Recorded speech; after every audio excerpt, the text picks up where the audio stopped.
The Halloween party was already in full swing when my wife and I arrived. It was hard to look away from her toned body, which was well shown off by her tight, jet-black Catwoman costume. She was beautiful. Even after having 2 kids with my parents for the weekend, Alicia was really hot. I have to admit that sometimes I forget how attractive she really is. I was dressed like a pirate. Original? Sexy? Of course not. However, I wasn't bad. Alicia quickly kissed me on the cheek and went to chat with the other guests. I headed to the drinks area where several of my buddies were having a very loud debate. They seemed hot and tense. As soon as I was within earshot, I realized why the tension was so high. It was one of those debates that challenges your intellect, forces you to think outside the box. Who will win, Hulk or Superman? I had to shake my head at the pointlessness of such debates. You'd think that in a room full of grown, intelligent men, there would be topics of conversation that wouldn't be so stupid. Everyone knows Superman is the obvious choice. Why was this even discussed? Be that as it may, I have decided to participate in this monumental debate by offering my expert opinion, which I have gathered from a scientific point of view through extensive research conducted during my childhood. This included spending hours looking at Marvel and DC comics. Since my knowledge clearly exceeded that of anyone else, I was confident that my contribution would end the debate once and for all. Surprisingly, the other participants did not consider my arguments absolute. I only managed to make the conversation louder. But this is what happens when you mix grown men with beer. You get a bunch of teenagers burping, farting, and sometimes wrestling. You'd think that a room full of scantily clad nurses, cat women, and various animals would draw our attention to base thoughts. We all had to finally agree to postpone the discussion. There was too much beer and too much fun. I planned to stay relatively sober since I knew Alicia wasn't going to take us home. We just got here and I could see she was already having a really good time. She was sitting on the couch next to her best friend Susie. Susie was also dressed as Catwoman. And yes, she paid as much attention to her costume as Alicia did. Alicia and Susie have been inseparable since middle school.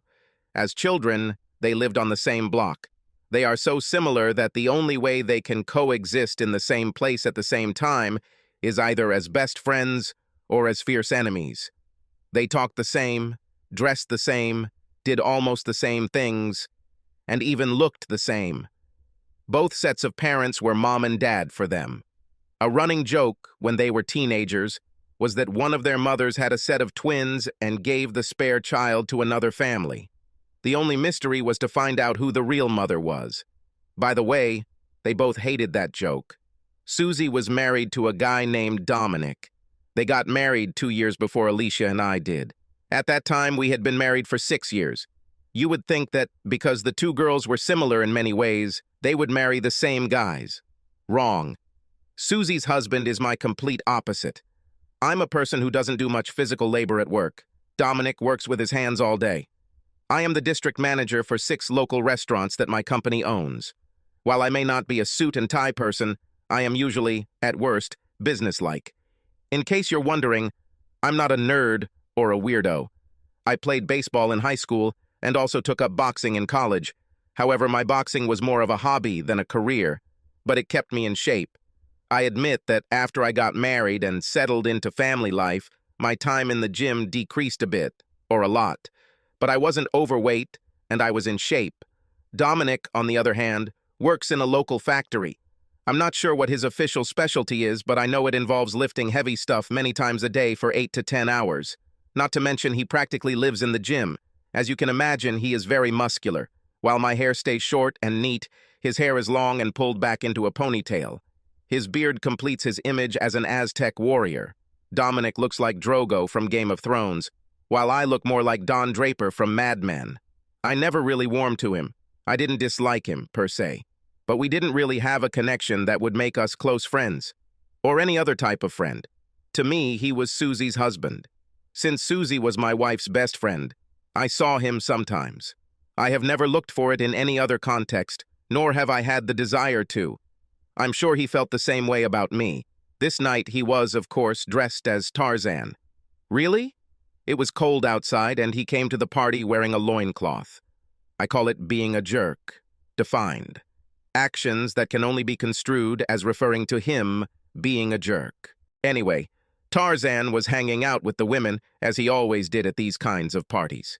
He was very flirtatious and often bordered on inappropriateness. However, neither woman seemed to mind.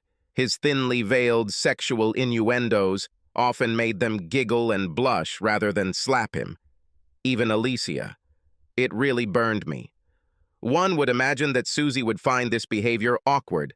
I know Alicia would have done this if it weren't for me. However, Susie simply laughed along with them. Sometimes she would playfully pat him on the shoulder and say, "Dominic, stop it." But she never really admonished him or even looked at him angrily. She looked proud that women lusted after her husband. Dominic was in a playful mood tonight. He had drunk enough alcohol to lower his already slight inhibitions, so his flirting was palpable. Single women, married women, it didn't matter. He grabbed their breasts, groped their asses, and rubbed their crotches. I have seen several husbands become angry when their wives became the object of such attention, but no one reacted to it. Maybe they were afraid of him. Maybe they were drunk. Maybe they just didn't want to make a scene. I don't know. However, I kept my ears open whenever he was around Alicia. One act of being a jerk to my wife and we'd be out of here. Alicia must have sensed my anxiety because she came over to me. "Are you having fun, Greg?" she asked loudly because of the music. I nodded my head and took a sip of beer. I watched her sway to the music as she stood next to me. I noticed that her gaze shifted to Tarzan. Without realizing it, she silently assessed his body. I felt something I didn't want. Her lust. I admit it. I started to get jealous.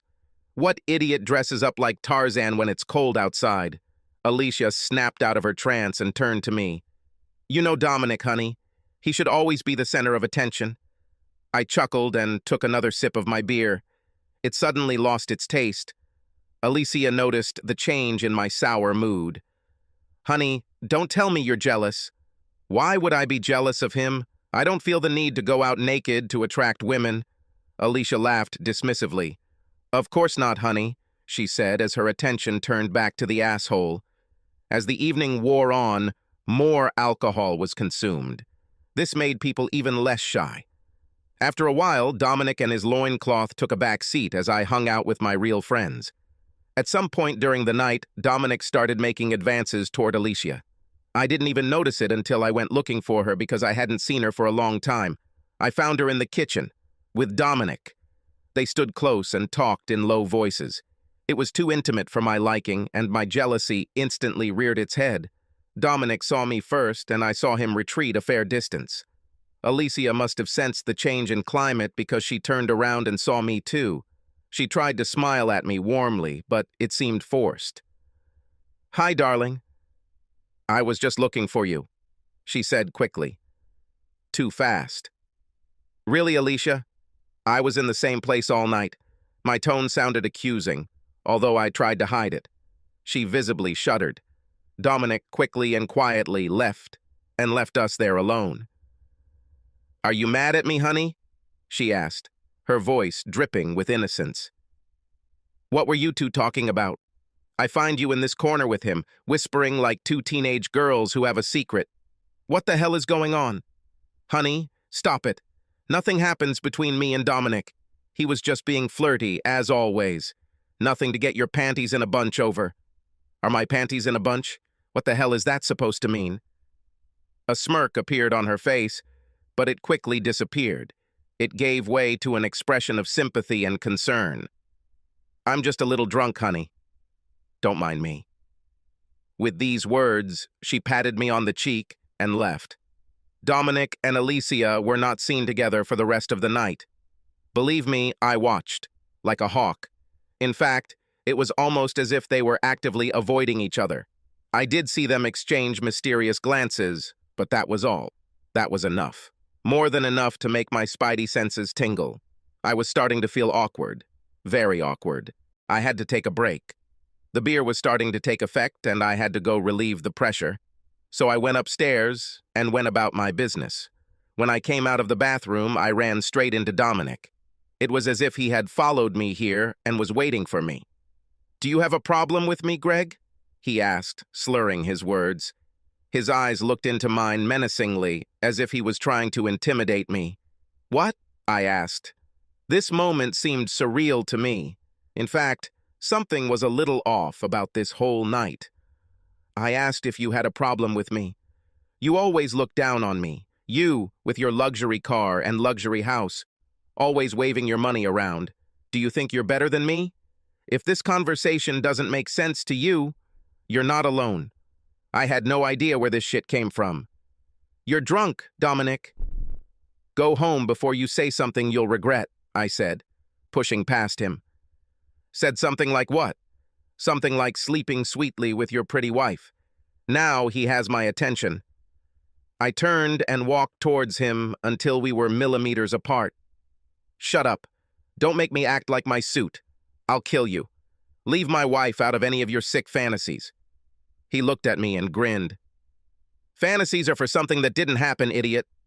I have memories. The last word sounded like thunder. And so it was. This puts an end to this discussion completely. His words reached me.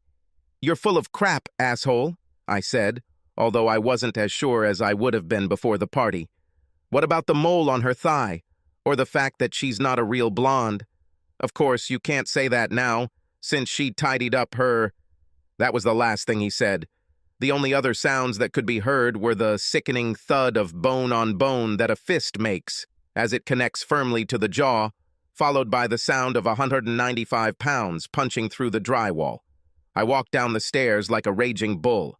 Once I was downstairs, I found Alicia. She rushed towards me. Greg, what? The question froze on her lips. One look at me, and she knew I knew. Her wide eyes filled with tears confirmed everything Dominic had said.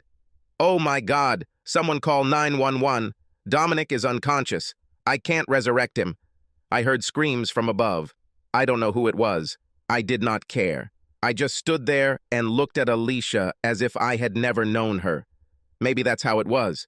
People began to climb the stairs to see what was happening. I just stood there, staring at Alicia, looking for the woman I married. Honestly, at that moment, I didn't care whether Dominic was alive or not. What the hell did you do to my husband? I heard a scream come from behind me, and then small fists hit my back. I ducked to get away from Susie, who was swinging at me desperately. Someone grabbed her and pulled her back. Greg, what the hell? Asked my friend Richard. He was the one throwing the party. The wall, which now had a Dominic-sized hole in it, belonged to him. I ignored him completely and turned to Susie. Did you know that your husband slept with Alicia? Susie instantly went quiet and stopped trying to attack me. She looked at me as if that explained everything, but she wasn't angry. She didn't call me a liar. Most importantly, she didn't look at Alicia. She just looked at me like she knew. And now, me too. I felt a gentle hand on my shoulder. Greg, we need to talk, but not here. I turned around and gave Alicia the coldest look I could muster. At that moment, such rage rose within me that I had never experienced. Blinding, white-hot rage. It was so strong that tears flowed from my eyes, although I didn't actually cry. It was as if the tears were some kind of release valve keeping me from exploding. He woke up. I heard a shout from above. Susie left Alicia and I and flew up the stairs to be next to her Fallon jungle boy. My anger began to subside. The grim reality of what was happening suddenly became apparent. What if I killed Dominic even though I didn't mean to? One moment of anger could doom me to lifelong consequences. I may already be charged with assault. My career that I worked so hard for could have been ruined because I lost it to a drunken idiot. The drunk idiot who slept with my wife. Greg, come on, honey. Let's get out of here. We need to talk. Us? No, Alicia. You are going home with your boyfriend and his wife. I'm getting out of here. I pushed past her and headed for the front door. Alicia ran after me in desperation and grabbed me. Greg, you won't leave me here. We're going home and we're going to talk. Can you hear me, damn it? You're not going to upstage me anymore. Her face was streaked with tears. She was a mixture of furious and incredibly sad, if that makes any sense. I have no idea what the hell she was supposed to be angry about. I can't deal with you, Alicia. Do not go home. I could already go to jail for assault. I don't want to add domestic violence to this. Fuck you, Greg. Fuck you. Do you want to hit me? Do it, chicken shit. At least you won't ignore me. Damn, this will be the first time you touch me in weeks. As she said this, she poked my chest with her finger. Her anger was growing rapidly, and I had no idea why. She was the deceiver here. The only one who had the right to be angry was me. Is this your reason? Because I don't come home and caress you every night? Is this your fucking excuse? Is that your bullshit reason for cheating with this asshole? She didn't answer me in words. Her defiant gaze spoke for her. For your information, Alicia, I work for a living. I don't have a husband to pay my bills for me. Maybe if you got a fucking job, you'd know what it's like to come home tired. That's when I remembered we have an audience. And believe me, they were all ears. The only thing missing was the buckets of popcorn in their hands. Alicia was actually making fun of me. Poor Greg. He is too tired to make love to his wife. And yet he finds time to sit in front of his computer and watch adult movies every night. Maybe if you stopped looking for silicone Barbie dolls on the internet and paid more attention to your wife, she wouldn't have to cry to her best friend about her husband not being interested in her anymore. By this time, Alicia was practically screaming at the top of her lungs. Her fists were clenched at her sides, and her tear-stained face reflected pain and anger. For me, this was the final blow. I couldn't have been more humiliated than I was in that moment. I didn't have a smart answer or any kind of retaliation. I tried to say something in response, but nothing came out. Everyone around me, my friends and neighbors, were looking at me. Their faces did not hide how they felt as they watched this exchange. Shock, disgust, sympathy, entertainment. I had no choice but to turn on my heels and disappear into the night. Alicia's cry of despair followed me until I started the engine and drove away. This story is based on real events. In case you were wondering, I'm not Greg. In this story, I'm Richard, the guy who threw the Halloween party. Yes, I own a Dominic-sized hole next to my daughter's room. I spoke from the perspective of the main character because I felt it would make the audience feel the anger and humiliation that Greg experienced. I had to put myself in his shoes when I wrote this. My wife and I couldn't help but talk about it. In fact, it has been a topic of discussion in our house ever since. I know it's wrong to get so caught up in a situation like this, but it's like a train wreck. We can't help but wonder about things we don't know. Susie wasn't angry when Greg told her that Alicia was sleeping with Dominic. So she knew. Was it a threesome or some other situation? Honestly, a threesome with these two would rival any adult movie. How long does this last? I also saw the looks Alicia and Dominic shot at each other at the party. There was definitely something there. Maybe I'm just overthinking this. Maybe not. It was very clear that Greg was neglecting Alicia sexually, maybe even in more areas. Was this an excuse for cheating?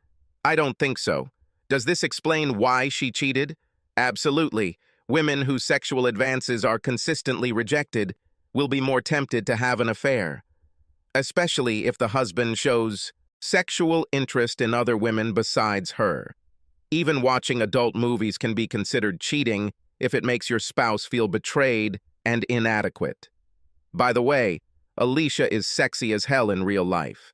In my opinion, a man would have to be dead not to show any interest in her, but this proves the truth of the saying, for every beautiful woman, there is a man who is tired of having sex with her.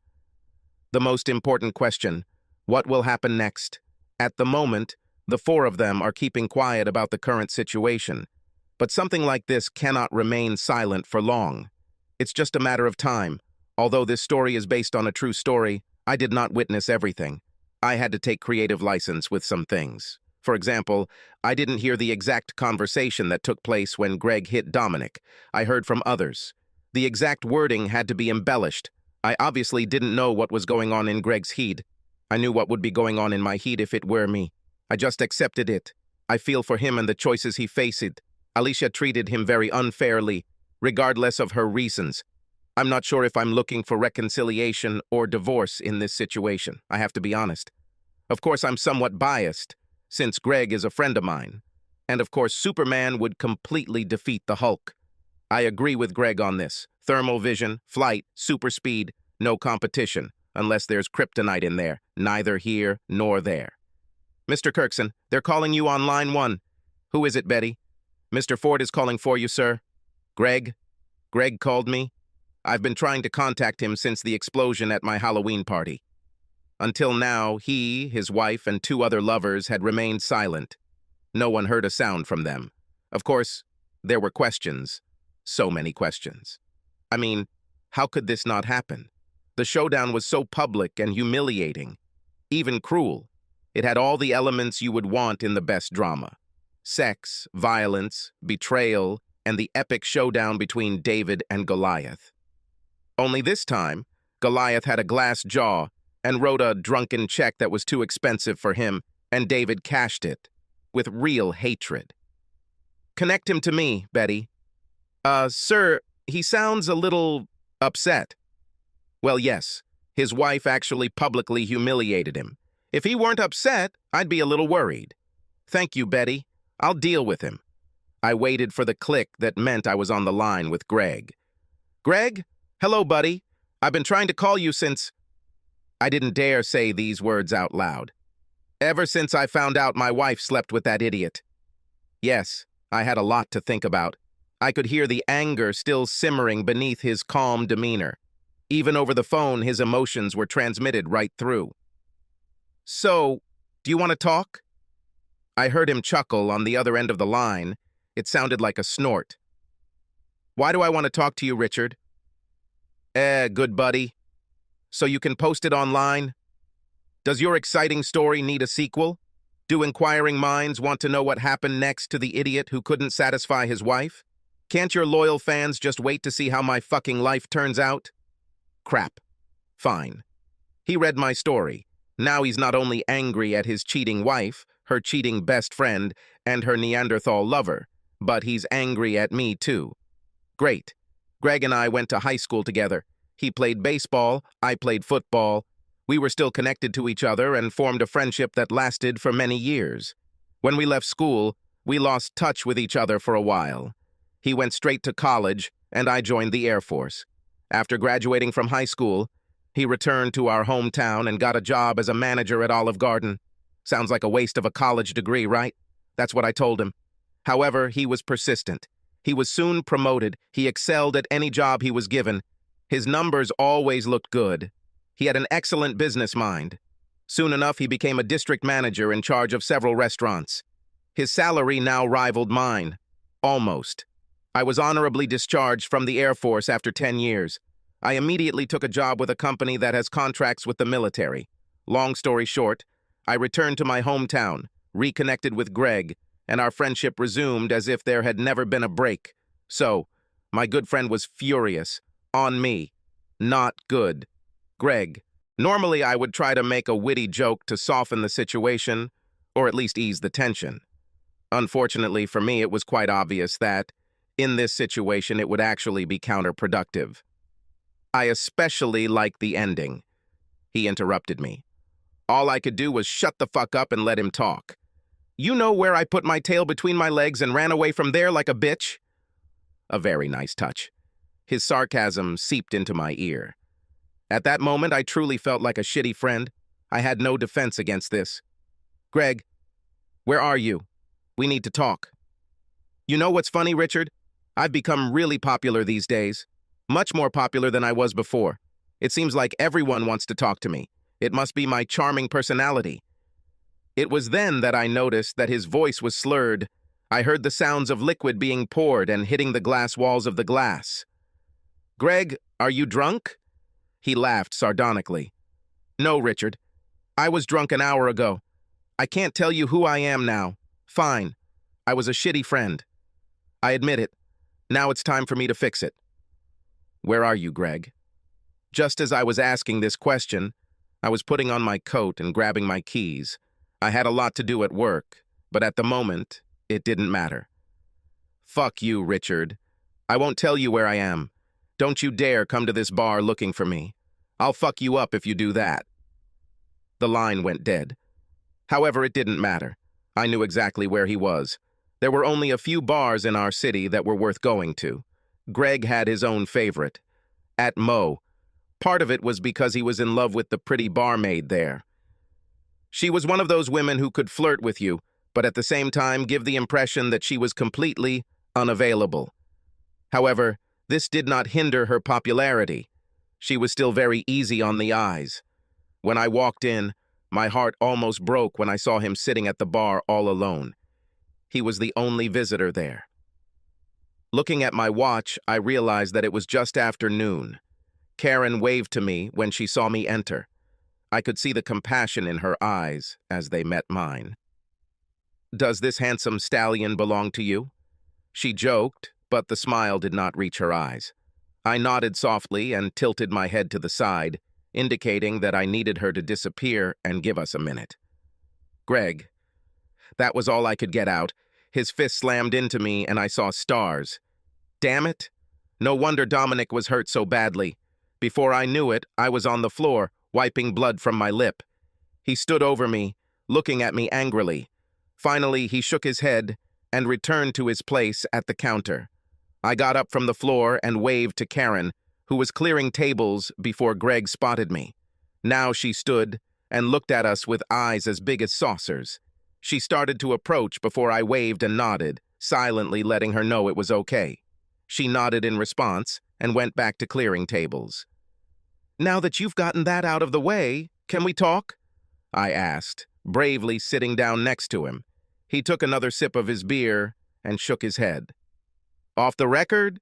he asked sarcastically. I laughed to myself. At least he still had his mind. This is a good sign, I think. In any case, this is already something. "Where you stopped?" "Mother," he said with disgust. "Do you and your mother get along? You met my mom, right?" "Yes, I still remember how she searched me to make sure I didn't bring no prohibited substances to her house. We laughed about it together." Greg took another sip and then looked me in the eyes. "For God's sake, Richard, it was humiliating enough to go through that shit, then read about it, to know that all my friends knew it was me. Greg, I just wrote it.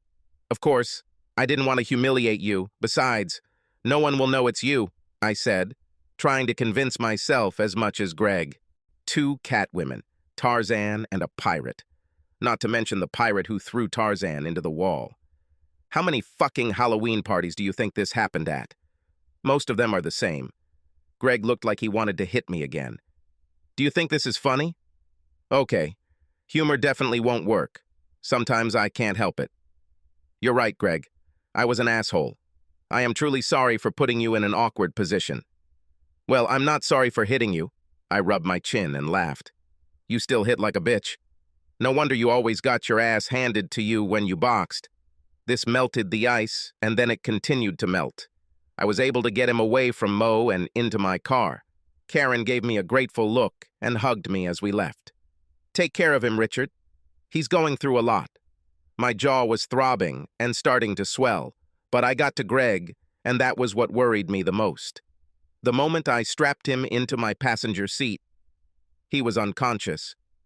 It was as if he hadn't slept for days.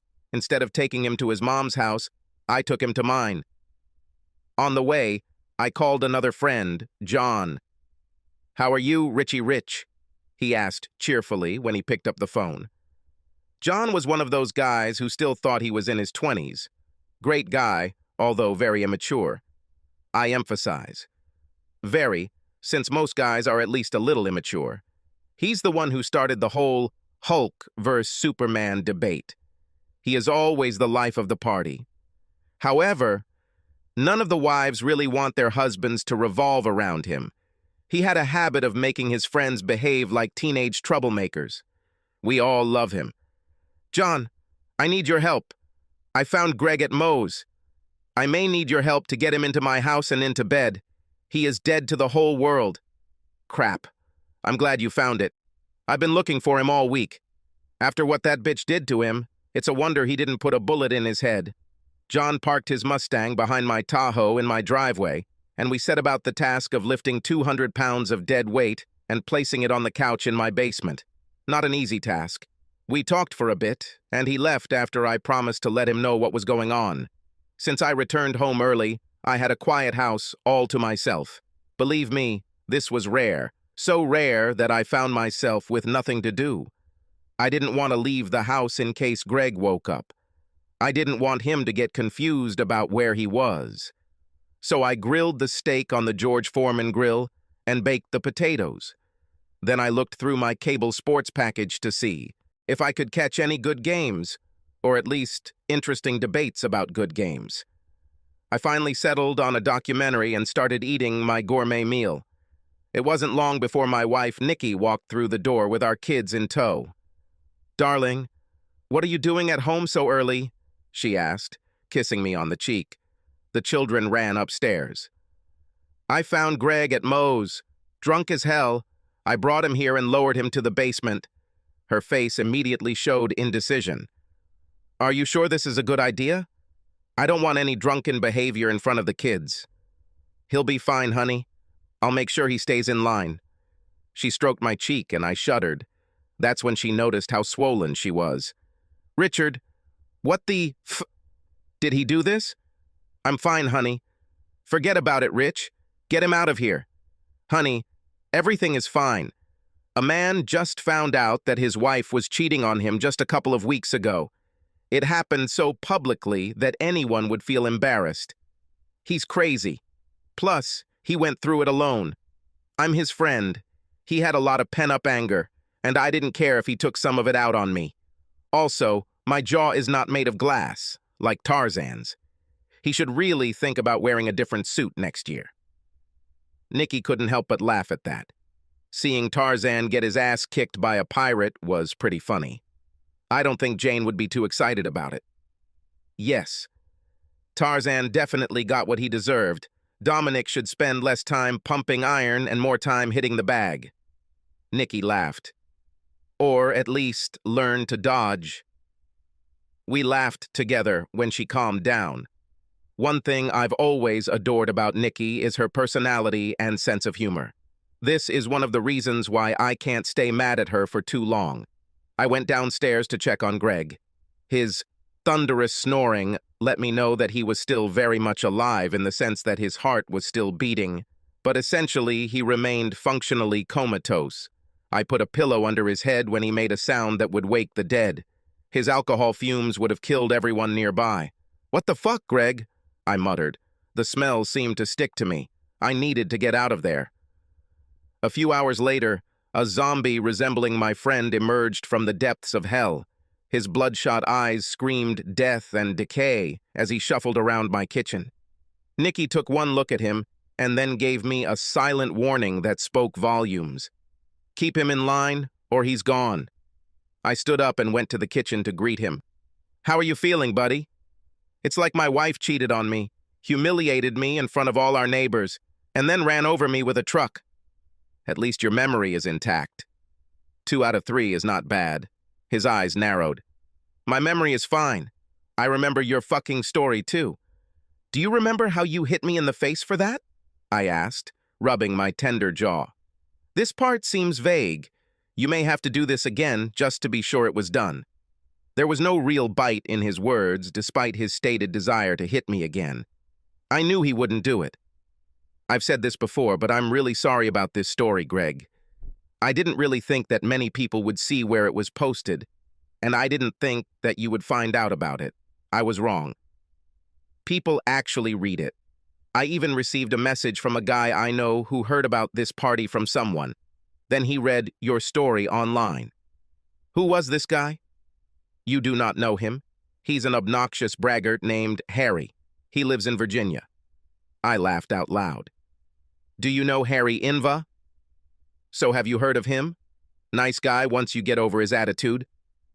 By the way, he took my side and also thinks you're an asshole." Having said this, he smiled. "Yeah, well, I'm sure he thought that way before he read the story I wrote about you." Greg nodded and laughed. I gave him a friendly slap on the back. He didn't indicate that it was undesirable, so I knew we were fine. "Richard, why did you have to make me look like such a weakling? Did I really just up and run?" "Weakling? Greg, you took the guy down with one blow. I was afraid that you would bite his ear off. If you had boxed like this in college, you would have been a champion. Nobody thinks you're a weakling." "Fuck you. It was a hobby. I didn't lose the idiot. He grinned and shook his head. I really kicked his ass, didn't I? He added with humor. There was a mixture of pride and laughter in his voice. Hell yes. I bet your sweet ass couldn't do that, he said, playfully nudging me with his elbow. No, it would probably take me 2 hits. He couldn't help laughing. He laughed involuntarily. It was good to see. Rich, what happened after I left? I looked over my shoulder for a while, expecting to be taken to prison. Well, Greg, after you left? October 31st, after party. Alicia howled in despair as if she was being executed and collapsed to the floor. Loud sobs came from her slender body. Seeing Catwoman lying on the floor, broken, was a surreal sight. Nikki ran to her and helped her up. She led Alicia over to the couch and sat down next to her. Catwoman number 2, Susie, walked slowly down the stairs with a disgraced Tarzan. He held his head and his wife hugged him, directing his movement. Alicia saw them and became furious. She jumped up from the sofa and practically flew towards them. You fucking asshole! What did you told Greg? You ruined my life! You fucking asshole! Tarzan, who had already had his ass kicked by the pirate, was now dodging Catwoman's claws. Catwoman number 2 tried to get between them. Alicia, stop it! Stop that! Susie shouted, defending her husband. Tarzan, being saved by a woman from a woman, just added more fire to his punk ass. Can this idiot further embarrass the Jungle Man? You should have said something, right? You fucking asshole. You could not just accept no as an answer. What the hell is wrong with you? The Jungle Man looked at Alicia's fury with detachment. From the expression on his face, I realized that he did not understand everything yet. The knockout must have sobered him up. He was fully aware that he was the source of today's pain. Alicia, I'm sorry. I was drunk. She stopped trying to attack him and collapsed to the floor again. What should I do now, Susie? What should I do now? Back to the present, Richard's kitchen. After that, they had to drag Dominic to the emergency room. It turns out he had a concussion. He wanted to press charges, but Susie and Alicia talked him out of it. Alicia begged him not to do this. She knew that if you were arrested, there would be very little hope of your return. Greg chuckled and shook his head. In any case, there is little hope for this. I nodded my head sadly. So, Greg, what happened to you after you left? The only thing we heard was the sound of rubber hitting the road and the roar of your engine. I wanted to chase you, but my Tahoe was full of other cars. I was worried that you would have an accident. You haven't answered any of our calls. Yeah, well, I needed to get out of there and think. Understand? I couldn't come to terms with this. All our friends just look at me. They judge me. I needed space. So you went to your mother's house? It must have been pretty terrible for you to go back there. Yes. Well, life challenges you sometimes. The only way to deal with this is to do something you wouldn't do at any other time. Greg, October 31st, after party. Shit, shit, shit. This fucking bitch. Fuck these bitches. I drove manically along side streets that led outside the area. To be honest, I had no idea where I was going. Stop signs, speed limit signs, traffic lights. None of it mattered. I drove like I was the only one that mattered on the road. What was that sound? I turned my head and looked at the passenger seat. That's when I recognized it as the ringtone that plays when Alicia calls. Her beautiful face lit up the screen of my Android. She smiled at me, a loving smile frozen in time. I remember taking this photo. I was so happy, so full of love and adoration. Fucking lie. I had to fight the urge to throw my phone out the window. Her picture on the screen lied to me. If I answered it, the voice on the other end would lie to me. The happy, singing melody that announced her intention to contact me. Liar! Lie! Lie! Lie! She slept with Dominic. She probably kissed him. A wet, passionate kiss that conveys excitement and lust. Crap! I bet the bastard loved it. Another man's wife slept with him. What right did he have? I'm the one who sat with her when she was sick. I was in the delivery room with her twice, holding her hand and wiping her sweat. I was the one who promised to love her in sickness and in health. I was the one who dedicated my life to her. The insistent ringtone continued to torment me with its lies. He stopped for a minute, only to start again. I turned it off and took out the battery. Silence. No more lies. I drove around the city aimlessly for what seemed like an endless amount of time. My body must have been on autopilot because my mind shut down to protect itself from being overloaded. Streaming video of tonight's events, and worse, the events I imagined happened between my wife and the jungle asshole, was driving my processor through overclocking. It wasn't until I looked up and saw my parents' garage in front of me that reality set in. I didn't remember driving here. Apparently, my subconscious took me back to the place of my childhood. I turned off the engine and went inside. Every child has a key to their parents' house, even if they have sworn never to return there again. Well, maybe not every child. But I did it. Because it was late, the living room in which I grew up was dark. In fact, nothing has changed over the past decades.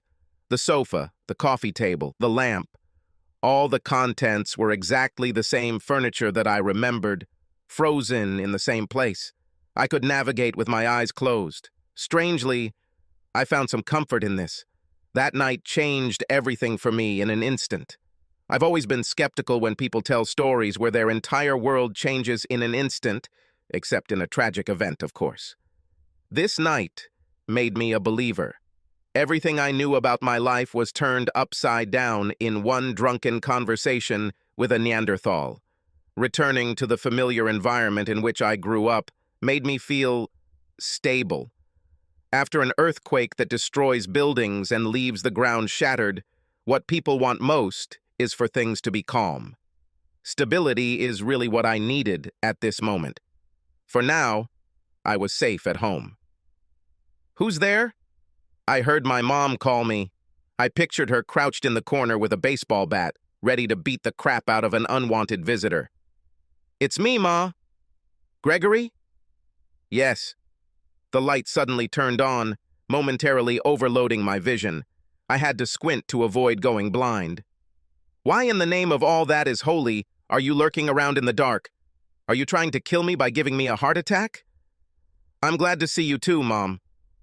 As my eyes adjusted, I was greeted by an elderly lady in floral pajamas. Her hair was tied up in curlers. "Why are you here so late, and why are you dressed like an idiot? Straight to the point, this is my mother." Until that moment, I had forgotten that I was still wearing most of my pirate costume. By this time, I had lost my hat, my parrot, and my eye patch. So now I just looked like, well, like an idiot. Long story, Ma. Listen, I'm going to stay here for a while. Tomorrow, the children will go home, but I will be back. I'll tell you about it, but I don't want to discuss it in front of the kids, okay? You'll notice that I didn't ask her to stay with her. I just let her know my intentions. This might seem a little strange to most people, but not to us. My family is not what you would call lovebirds. My old man is a straightforward guy. He never says more than is necessary and expects the same in return. The hug consisted of a brief push to the chest and a pat on the back. "I love you" was a term reserved for the experience when someone is dying. He and my mom were the perfect couple because she was exactly the same. She was very limited in the amount of affection she showed him, or for me. How they even got to each other's genitals to make me is a mystery that is both puzzling and disturbing at the same time. I honestly think there is no one else who could handle any of them.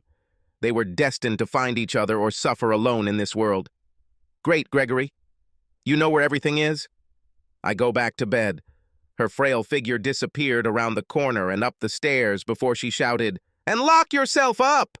The next morning, I decided to activate the device that caused the vomiting and look at the damage. 29 missed calls, 15 from Alicia, a few from Richard and a few from others who were at the party. I didn't answer any of the calls. No doubt it was full of people who wanted to pump up watching adult films. The wife neglected the asshole for information about his whereabouts. After several hours of restless sleep, I was still in pain. I was still angry. I was confused. I'll admit, I was curious what the hell happened. But other emotions were overwhelming me. I also wondered where the cops were. I don't know what happened to Dominic after I left. Did he go to the hospital? Did he press charges? Am I going to go to jail? I rolled out of bed and slipped out of the house before my mom woke up. I wrote a note saying that I was leaving and that if Alicia called to tell her, I would call her when I was ready. She was free to take the children if she wanted. If not, I would bring them home later. Luckily, it was Sunday. I didn't need to be at work. This was good because I needed something liquid and strong. The pain from last night was sitting in my chest, and I needed something just as strong to numb it. So I parked outside my favorite bar and went inside. I spent the next couple of weeks hiding at my mom's house. During this time, the only contact I had with Alicia was when I brought the kids home and picked up a few things. After several stilted attempts at conversation, she left upset. Before I left, I heard her talking on the phone. My ears perked up as I listened for several minutes. If she had been on the phone with that asshole, I would have freaked out. Judging by her half of the conversation, it was Susie. Not sure if it was better or worse. I spent most of my free time between my parents' house and the bar. My dad was traveling on business, so it was just me and my mom. Oh, joy. She's really not one for deep conversations. To her credit, she really listened and was very supportive, but I don't think she really understood. Besides, I would never tell her about adult films, especially after all her warnings in my younger years about blindness and hairy palms. During my stay with my mother, we spoke very little. I gave her the general idea of why I am staying with her. She listened carefully, but said almost nothing about the situation. She asked me what I was going to do about it. The only answer I could give her was a shrug and, I don't know. You'll figure it out, was her encouraging word. Nothing more was said about this. Sounds pretty cold when I say it out loud. Surprisingly, in a way, it was comforting. I didn't need to retell the course of events over and over again ad nauseum. She did not demand daily information about my state of mind and did not treat me like a fragile porcelain doll that needed to be coddled and protected. No time was taken to cheer me up. I was free to grieve on my own, in my own way. I took all my sick and personal days. I just couldn't face anyone. Even though no one from my work was at the party, we did live in a relatively small town. The word tends to travel at the speed of light, sound speed, the speed with which one gossiper reported to another. I wasn't just dealing with a cheating wife. This was how she destroyed me, publicly, in front of everyone. Poor Greg. He is too tired to make love to his wife, and yet he finds time to sit in front of his computer and watch adult movies every night. Maybe if you stopped looking for silicone Barbie dolls on the internet and paid more attention to your wife, she wouldn't have to cry to her best friend about her husband not being interested in her anymore. How do you come back from that? Eventually, I had to turn off my cell phone. The damn thing was suddenly having problems with shit. Out of nowhere, he called and called and called. Different faces lit up, begging me to pick up the phone. Fuck them all. I don't know if it was the universe's concern for me or Dominic's simple male pride, but the cops never showed up. It was interesting to see how my friends behaved. They emailed a lot. They even called. But they didn't come to my parents' house. I've come to realize that when people don't know what to say, they simply avoid the situation. They weren't bad friends, but they had no idea what was going on or how to help, so they didn't do anything. It was as much a curse as it was a blessing. Since there was nothing to distract me, I thought about it all the time. The only way I could stop was to drown out the terrible images running through my head, so I drank at the bar. Karen became my goddess, and also my savior. The worst thing about staying with my mother was that I was driven away from my children. It was an exile of my own making, but it still sucked. I knew that seeing them meant seeing Alicia. It was like I knew there was a warm bed waiting for me, but I had to swim across a half-frozen lake to get there. So I drank even more to forget about it. It wasn't until Karen showed me a story written by a good friend that I broke that pattern. Caught Catwoman, that's what it was called. A story that bore striking similarities to my script. 2 Catwoman, pirate, damn Tarzan, Superman versus Hulk. Here you go, bastard. I pulled out my cell phone, turned it on, and angrily dialed 7 digits. Good morning, Mr. Kirkson's office. This is Betty. How can I help you today? Richard. Today, at Richard's house. So what are you going to do with Alicia? Divorce? Parting? Beat the crap out of her? Greg let out a quiet, sad chuckle and looked at the plate in front of him. Do I have to choose? He joked without much enthusiasm. I saw the pain written on his face. I saw him replaying the events that happened on Halloween over and over again in his mind. Listening to her words, it was as if they were repeating themselves. Greg, I have to ask, you can tell me to go to hell if this is too personal, but about an adult movie. What did she mean by that? Greg's cheeks turned red and he shifted nervously in his chair. So what? I sometimes watch such films, but it's definitely not every day. Are you saying that she doesn't look, or that you don't look? He asked defensively. Of course I watch such films. But Alicia said you were looking at it instead of making love to her. This is true. Go to hell, Richard. It's too personal. Okay, buddy, fine. But I just want to understand what went wrong with you two. I mean, you guys were always so happy. I never suspected anything. He looked down at his food as his fork circled it around the plate. She just doesn't understand Rich. What doesn't she understand? Greg dropped his fork and rubbed his face with both hands, taking a deep breath. It was a sad sigh mixed with something else, maybe a feeling of guilt. I work 10 to 12 hours every day. If I'm lucky, I'll only work 5 days a week. When I come home, I'm tired. I'm stressed. I deal with angry investors, angry clients, angry managers, sexual harassment claims, discrimination claims, and everything in between. All this falls on me. If something happens in restaurants, like some idiot customer claims to have seen a rat and extorts us for free food, I have to deal with it. He took a breath, as if preparing to continue. I waited patiently for him to lay it all out. Alicia needs a lot of foreplay. I mean a lot. I have to spend 30 minutes just on foreplay. Then, when she's prepared and ready, we start having real sex. She likes to change positions often. On top of that, she wants me to talk dirty to her while all this is going on. I love my wife. I really think so. And when I have energy, it's great. I know guys who complain that their wife is frigid, or unimaginative, or just wants to get the hell over with. Alicia is none of those.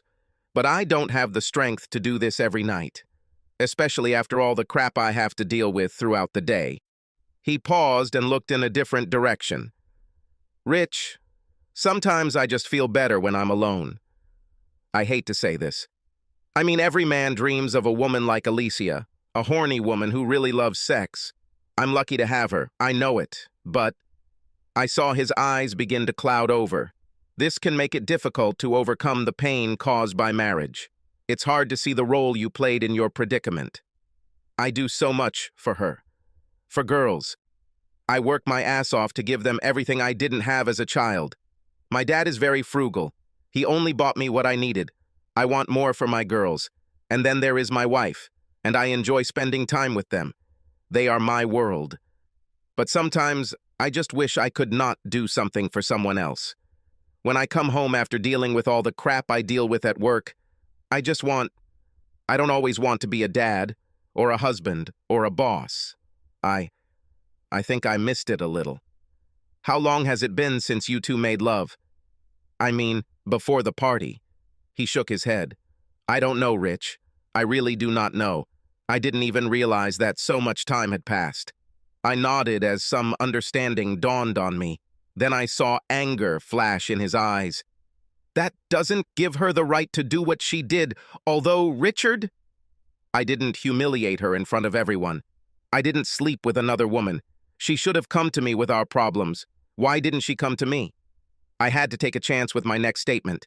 It was important to get my point across to him without making him feel like I was taking her side. Maybe for the same reason you never told her why you watch adult films. Communication is hard, especially if you don't realize you need to say something in the first place. How do you tell your spouse that you are unhappy? Easily. You say, I'm unhappy. Touché. Everything was going too far. Usually at such moments I throw in a joke, so I switched modes. So, Greg, About my wall? He looked at me and saw that I was teasing him. He smiled and shook his head. Consider us even for this story, idiot. I thought the blow to the face had leveled us off. Not even close. I had to laugh. This look at Greg as he was before Halloween was refreshing, even if it only lasted a moment.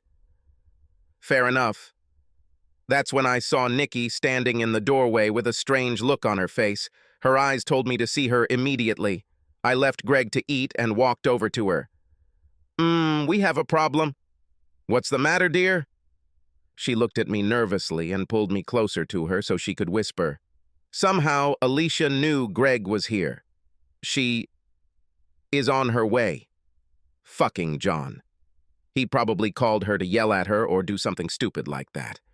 He unwittingly provided her with information about Greg's whereabouts. You need to stop that bitch at the door, Nikki. Nikki raised her hands and shook her head. Rich, I'm not going to get involved in this shit. Greg needs to deal with this. He had been avoiding her for 2 weeks. I found myself becoming angry with my wife. He cheated on him. Have you forgotten about this? No, I haven't forgotten. I have a fucking hole in the wall as a reminder. I turned to look at Greg, who was absent-mindedly playing with the food on his plate. He seemed oblivious to the kamikaze mission that was preparing to ambush him. What do you want me to do, Nikki? Her face softened along with determination when she saw my desire to help my friend. He has to deal with this himself, baby. You can be his friend and help him get through this, but he can't escape it. She patted my chest and left. I turned to prepare Greg for what was to come. Greg, I heard you guys. You can't fucking whisper. She's on her way. He rubbed his chin and winced. Then a look of determination appeared on his face. Fine, he said finnily, moving away from the table. He turned to me and looked into my eyes. I'm ready to deal with this, he said decisively. He then stood up and walked out my back door. Greg, beautiful sunset. Soft colors cascaded across the pale sky. Orange, red, and all shades in between. So serene, almost calming. Greg, honey. The serenity disappeared. I did not answer the alarmed voice that announced the arrival of my cheating wife. I didn't even turn around to look at her. I just kept my eyes on the sky above me. Alicia took my lack of reaction as an invitation. She wasn't completely wrong for doing so.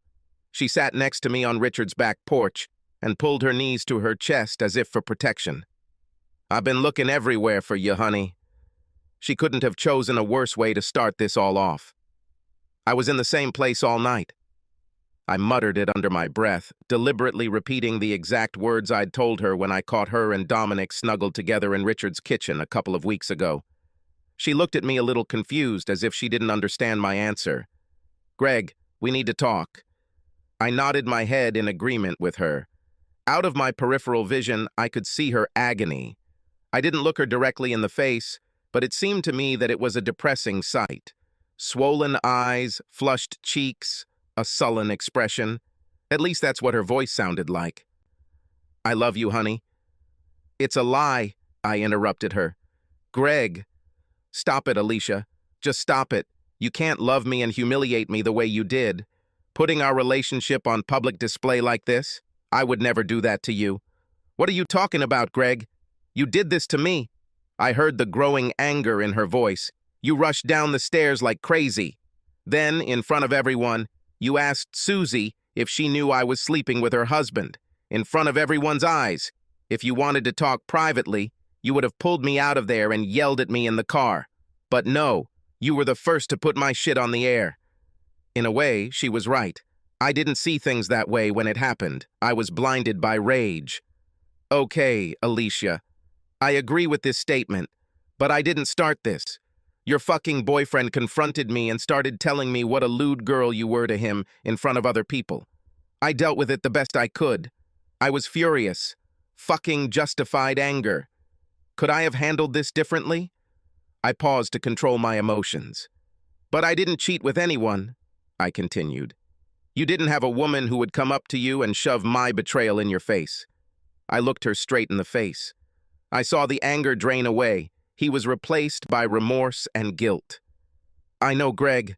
I just shook my head. Do you know Alicia? Do you really think so? I saw her eyes light up again.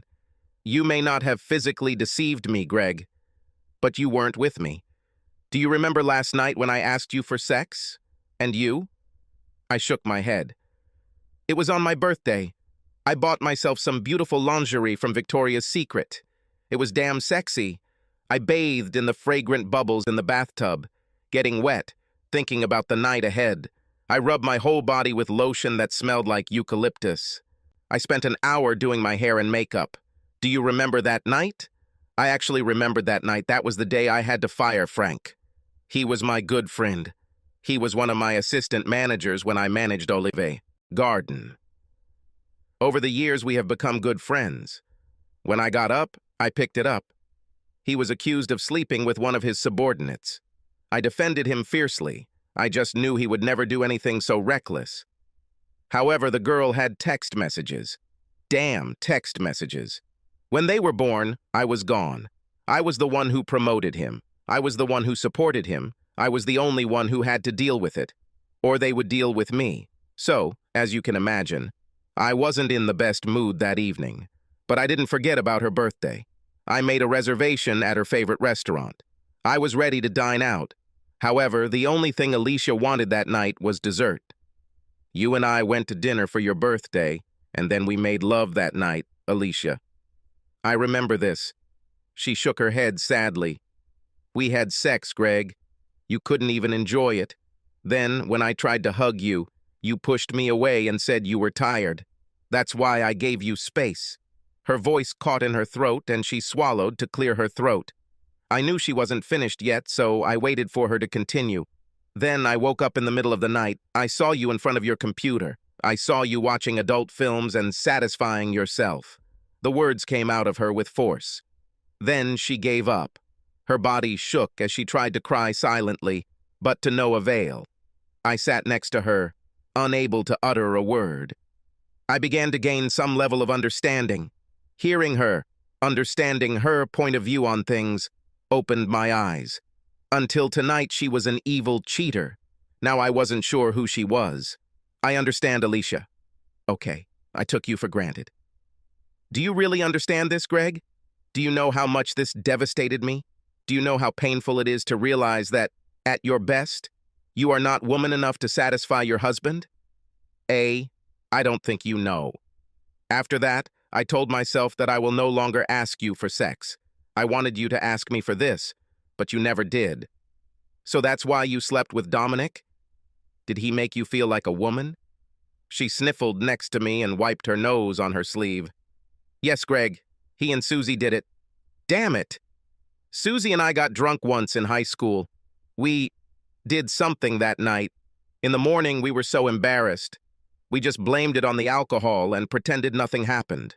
Well, a little over 10 years later, I come to her in tears. A few weeks later, feeling like the most inferior woman on earth, I came to her house. I felt so depressed, so broken. I told her I needed to get drunk, and we drank. The feeling of inferiority began to mask itself, but it did not disappear. And how did you end up in bed with her and Glass Joe? Dominic came home from work and found us completely drunk. Susie told him about my problems. He started telling me how beautiful I was, how sexy he saw me. Susie told him that she agreed with him. That's when the story about us in high school came out. He got so excited about it. He told us to kiss. We were so drunk that we did it. It all started with a playful kiss, but before I knew it, we were already kissing. When I finally broke the kiss, I turned and saw him next to me. When he leaned in, I didn't resist. From that moment on, everything only escalated. How many times have you had sex with them? She turned to look at the now dark sky above us and whispered, "Twice." It hurt. The drunk incident was bad enough. I could recover from this blow, but knowing she was back again was something else entirely. So, at the party, in the kitchen, what did you and Dominic talk about? Her eyes flashed with anger and a little guilt as she remembered it. He was drunk. He was telling me how sexy my costume was and that he wanted me to come over to their house that night to have some fun. I was afraid that someone would overhear us, so I tried to get him to shut up. I told him that I had made a mistake and that the three of us couldn't do this anymore. Then he started to get a little aggressive. He started rubbing against me. That's when you came over. Yes. I gathered my panties in a pile. Isn't that what you told me? She bit her lip and shook her head. I was angry, Greg. Seeing Dominic pester me like that reminded me that you didn't value me. Were you planning on going to his house later to have some fun? Since he appreciated you. She shook her head and looked into my eyes. No, I was hoping you would finally ask me. I chose the Catwoman outfit because I knew you liked Michelle Pfeiffer in Batman Returns. You once told me about how you fell in love with her because of that suit. I saw your eyes when you looked at me in it. I saw that you finally desired me. Me. I almost missed the party altogether to get what I had been craving for so long. I wish I could do that. I was hoping that when we returned home, you would take me. And then Dominic happened. She said his name as if she were spitting it out. Well, this wouldn't have happened if you hadn't slept with him. Why didn't you just talk to me, Alicia? She shook her head sadly again and sniffled. I don't know, Greg. I wish I knew that. God knows why I didn't do it. Well, I guess there's enough guilt here to beat around the bush. She turned to me with hope in her eyes. So what do we do now, Greg? I do not want to lose you. I love you so much. I would give anything for us to get through this. My head was spinning. Can I get through this? Could I forgive my wife? Given that I played a role in our misfortune? Leave the past in the past? I don't know, Alicia. So much has happened. It would take a lot for us to begin to heal from this. A glimmer of hope grew stronger within her. She wiped away her tears and grabbed my hand. Cute. I'll do anything. Please, give me a chance to prove to you how much I love you. I looked into her eyes and saw hope. I started to feel it too. It would take a long time, but it was possible that we could heal each other. If we both fought long and hard enough, we would have a chance. Okay, Alicia. But this will require several things. First, we have to go to a consultation. It's simply necessary. Obviously, we still have a lot to work through. We need to figure out how to communicate with each other. She kissed me on the cheek and hugged my neck. Yes, honey, whatever you say. Secondly, you should stop being friends with Susie. That's when I saw the light go out in her eyes, and I felt it die in my heart. What did you say? I said you should stop being friends with Susie. Greg, why are you asking me to do this? I leaned back in my chair and looked at her incredulously. You can't be serious, Alicia. You cheated on me with her and her husband. What do you think I'll do about it? Just trust that it won't happen again? Every time you were with her or talked to her, don't you know what I would be thinking? How can I be healed if this salt is rubbed regularly into my wound? She pushed me away as if I had slapped her. Her eyes filled with new tears. The seconds ticked by, and we just looked at each other. You want me to choose between my best friend and my husband? I can't do this, Greg. Please don't make me do this. I cannot describe the pain that ran through me at that moment. Strangely, it was actually worse than the pain of catching her cheating. This time, there was no rage to disguise it for me. I felt my heart squeezing in my chest, crushed by the weight of the realization that it was too much to bear. The fact that she couldn't choose me over her best friend was crushing, all-consuming, a catastrophe on the level of extinction. The woman I loved most in the world did not love me the same. I was not her one and only love. I was one of them. I shared the throne in her heart with another. Dominic faded into the background. Now I didn't care about him. He was the least of my problems. Greg, please don't. Make your choice, Alicia. Alicia couldn't break her ties with Susie. This connection was obviously too strong.